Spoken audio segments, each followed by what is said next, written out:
alaihi wa alihi wasallam, ittaqillaha haitsuma kunta wa atbi'is sayyi'atal hasanata tamhuha wa khaliqin nas bi khuluqin hasanin. Shadaqallahul azim. Amma ba'du, fa ya ayyuhal hadirun ittaqullaha faqad fazal muttaqun. Hadirin jamaah salat Jumat Masjid Jakarta Islamic Center yang semoga kita semua diberkahi ridha dan dikaruniai sehat afiat untuk taat ibadah kepada Allah Subhanahu wa taala. Alhamdulillahirabbil alamin. Memuji dan bersyukur kita kepada Allah atas segala karunia yang telah dilimpahkan oleh Allah kepada kita. Dengan bersyukurnya kita, nikmat akan makin dilipat gandakan oleh Allah. Tapi sebaliknya, dengan kita mengingkari yang diberikan oleh Allah, tidak mensyukuri apa yang dikaruniakan oleh Allah, maka bersiaplah nikmat akan berubah menjadi azab. Seorang ulama, Imam Ibnu Athaillah, dalam kalamnya beliau mengatakan, man lam yashkurin ni'am faqad ta'arrada li zawaliha wa man yashkurha faqad qayyadaha. Siapapun yang tidak mensyukuri karunia Allah, nikmat-nikmat Allah, maka berarti orang tersebut menginginkan nikmat itu dicabut kembali oleh Allah. Dan siapa yang bersyukur, nikmat akan dilipat gandakan oleh Allah. La in syakartum la azidannakum wa la in kafartum inna azabi lasyadid. Dan semoga kita semua dijadikan hamba-hamba Allah yang pandai untuk bersyukur. Di kesempatan yang mulia ini, di tempat yang mulia, dan insya Allah kita berkumpul dengan orang-orang mulia, kita niatkan yang mulia untuk meningkatkan kualitas takwa kita kepada Allah, bimtithalil awamir wajtinabin nawahi, melaksanakan segala perintah Allah semaksimal mungkin, sekuat tenaga kita, dan sekaligus kita jauhi apapun yang menjadi larangan-larangan Allah, karena kita yakin bahwa semua yang dilarang, yang diharamkan oleh Allah pasti membawa kehancuran dalam kehidupan kita, baik kehidupan yang sekarang saat ini di dunia, terlebih untuk kehidupan kita yang akan datang. Dan semoga kita seiring bertambah usia kita, bertambah pula kualitas ketakwaan kita kepada Allah Subhanahu wa taala. Hadirin jamaah salat Jumat yang semoga kita semua dimuliakan Allah. Hari ini hari yang ke-9 kita sudah berpisah dengan Ramadan. Saat yang paling tepat untuk kita mengevaluasi apakah Ramadan yang telah kita lalui membawa efek atau dampak dalam kehidupan kita atau tidak. Apakah Ramadan yang kita lalui kemarin membawa kita menjadi hamba Allah yang lebih baik atau tidak. Berhasil dan gagalnya gemblengan Ramadan bisa kita lihat di 11 bulan setelah Ramadan. Karena fenomena yang masyhur, yang seakan-akan menjadi penyakit menaun bagi kita mayoritas umat Islam Indonesia ini, di saat bulan Ramadan begitu luar biasa antusias, ghirah dan semangat untuk ibadah. Tetapi begitu Ramadan selesai pula semuanya. Padahal ada satu makalah mengatakan, kunu rabbaniin wala takunu ramadhanin. Jadilah kalian semua, jadilah kita semua ini hamba-hamba Allah yang beribadah sepanjang tahun, menjadi hamba-hamba Allah yang soleh sepanjang tahun sampai akhir hayat kita. Tapi jangan kita menjadi hamba Ramadan yang menjadi orang soleh, menjadi rajin berjamaah, menjadi yang dermawan hanya ketika di bulan Ramadan saja. Maka jamaah yang dimuliakan Allah, lalu bagaimana menjaga semangat dan gairah kita untuk selalu memakmurkan, mensyiarkan agama Allah, untuk selalu kita semangat dalam menjalani perintah Allah? Banyak ulama memberikan cara kepada kita. Kalau pemerintah menerapkan 5M untuk melindungi, menjaga kita dari virus corona ini, hendaknya kita juga punya 5M untuk menjaga iman kita, menjaga semangat kita, agar hari-hari kita dalam semangat menjalani ibadah sama dengan di bulan Ramadan. Apa M yang pertama adalah muahadah, yaitu kita sudah berkomitmen dengan janji kita kepada Allah. Kapan kita berjanji? Sebelum kita terlahir ke alam dunia ini, sebelum kita resmi menjadi manusia, kita sudah disumpah oleh Allah, alastu birabbikum, qalu bala syahidna. Wahai manusia, apakah engkau mensaksikan bahwa aku ini adalah Tuhanmu? Qalu, maka ruh kita menjawab bala syahidna. Ini perjanjian kita yang pertama. Kemudian di saat kita terlahir ke alam dunia, kita diazankan oleh orang tua kita. Dalam rangkaian kalimat azan itu, asyhadu an la ilaha illallah wa asyhadu anna muhammadar rasulullah.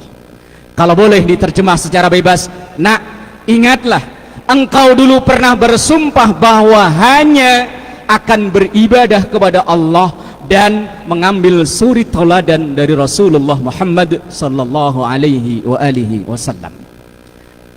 Terus berlanjut ketika kita memasuki usia mukallaf, kita diwajibkan untuk sholat.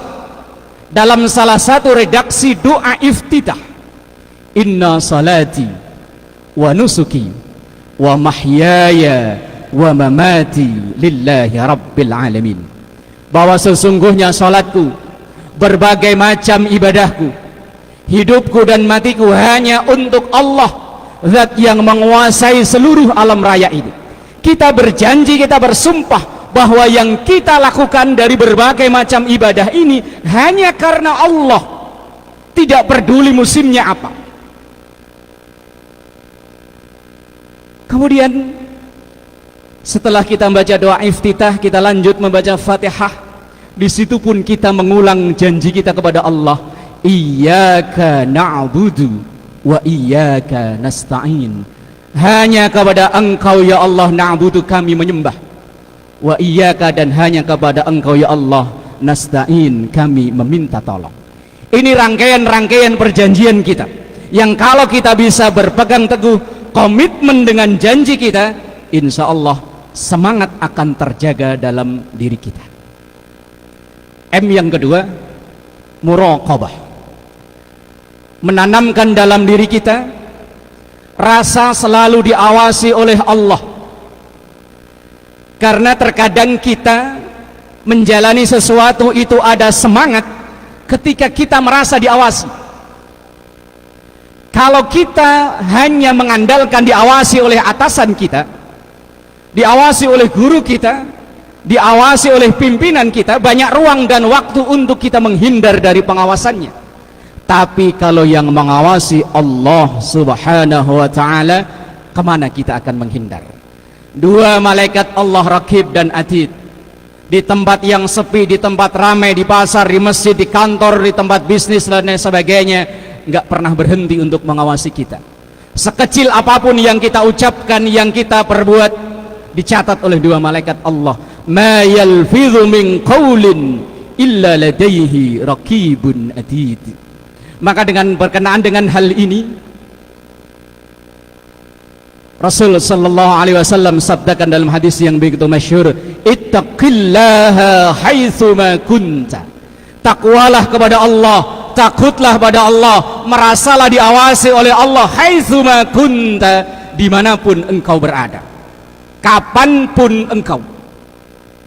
Maka jamaah yang dimuliakan Allah, kalau rasa dalam diri ini bebas dari pengawasan, terkadang semangat kita akan menurun. Yang mim yang ketiga atau M yang ketiga adalah mujahadah. Dari kata asli jahada artinya bersungguh-sungguh, memaksimalkan potensi karunia yang diberikan oleh Allah kepada kita. Kita hamba Allah ini dikaruniai oleh Allah potensi yang berbeda-beda. Man kana lahu mal falyatasaddaq bimalih. Ia yang dikaruniai oleh Allah potensi dengan hartanya, maka bersungguh-sungguhlah mendekat kepada Allah dengan hartanya. Wa man kana lahu ilmun, yang dikaruniai ilmu, falyatasaddaq bi ilmih, maka dekatlah dengan Allah dengan ilmunya. Wa man kana lahu quwwatun, yang punya skill, punya tenaga, punya keahlian dan lain sebagainya, mendekatlah dengan itu yang dikaruniakan oleh Allah. Intinya kita diberikan oleh Allah karunia yang berbeda, kita punya peran yang berbeda, tapi tujuan sama, yaitu untuk mensyiarkan agama Allah, memberi semangat dalam kita menjalani perintah Allah dan menjauhi larangan Allah. Kemudian yang keempat, M yang keempat namanya mu'aqabah. Kita memberi sanksi kepada diri sendiri di saat kita sadar kita melakukan kelalaian, atau saat kita sadari semangat kita menurun. Memang memberi sanksi kepada diri sendiri bukan perkara yang mudah. Kita akan mudah memberi sanksi kepada orang lain, kita akan mudah memberi sanksi kepada anak kita, kepada istri, kepada bawahan kita, kepada murid-murid kita. Tapi mampukah kita memberi sanksi kepada diri kita sendiri? Kita mengambil contoh dari para pendahulu kita, orang-orang saleh.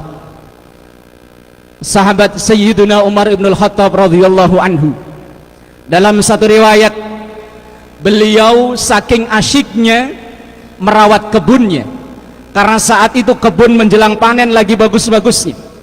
Saking asyiknya di kebun, ia sampai tertinggal untuk berjamaah salat asar.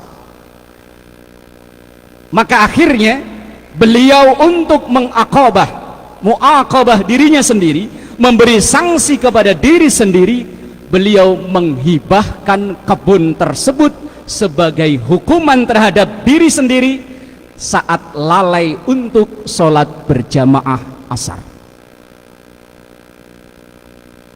Seperti contoh lain, misalnya seorang ulama sufi, Syekh Abdul Wahab Asy-Sya'rani, setiap menjelang tidur beliau selalu menyiapkan sepotong rotan. Saat tengah malam mata sudah terjaga tapi badan berat untuk bangun, diambil rotan kemudian dipukulkan ke badan sendiri, sambil beliau mengatakan, wahai Abdul Wahab, bangun sebelum engkau dibangunkan oleh mungkar nakir. Kalau engkau nanti dibangunkan mungkar nakir, sudah tidak ada kesempatan untuk perbaikan, tapi sekarang waktunya untuk engkau melakukan perbaikan. Dan ini yang dilakukan oleh para pendahulu kita. Lalu bagaimana dengan kita? Mampukah kita memberi sanksi kepada diri kita sendiri? Dan M yang terakhir adalah muhasabah. Kita introspeksi diri.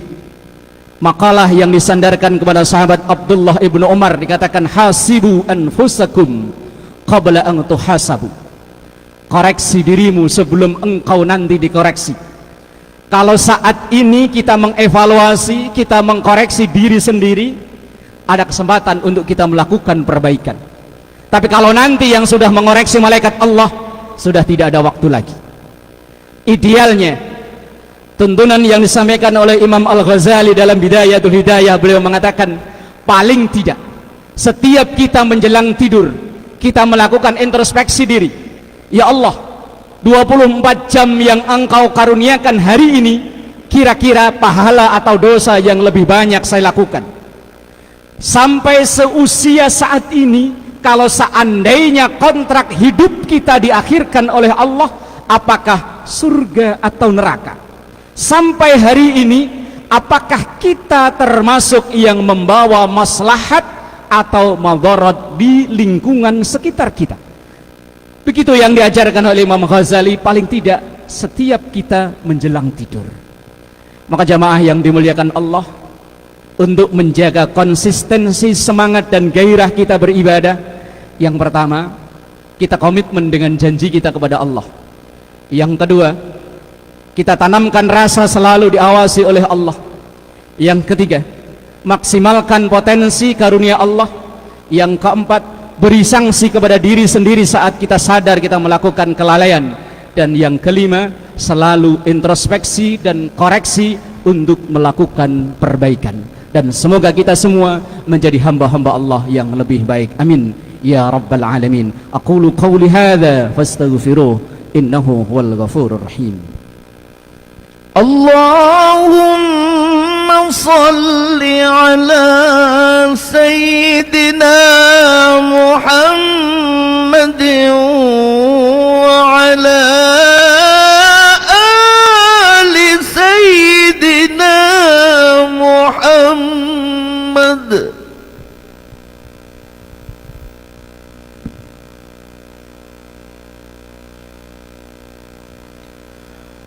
Alhamdulillahi rabbil alamin, wal aqibatu lil muttaqin wa la udwana illa 'alal zalimin. Asyhadu an la ilaha illallah wahdahu la syarika lah, al malikul haqqul mubin. Wa asyhadu anna sayyidana wa maulana Muhammadan 'abduhu wa rasuluh, sadiqul wa'dil amin.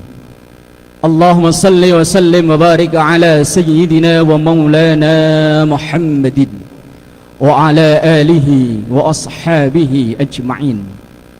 قال الله تعالى في كتابه الكريم وهو أصدق القائلين: أعوذ بالله من الشيطان الرجيم.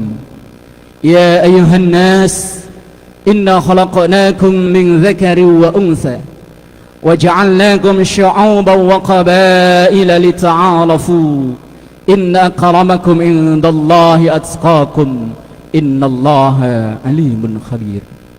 فيا أيها الحاضرون اتقوا الله اتقوا الله اتقوا الله ما استطعتم وسارعوا إلى مغفرة رب العالمين.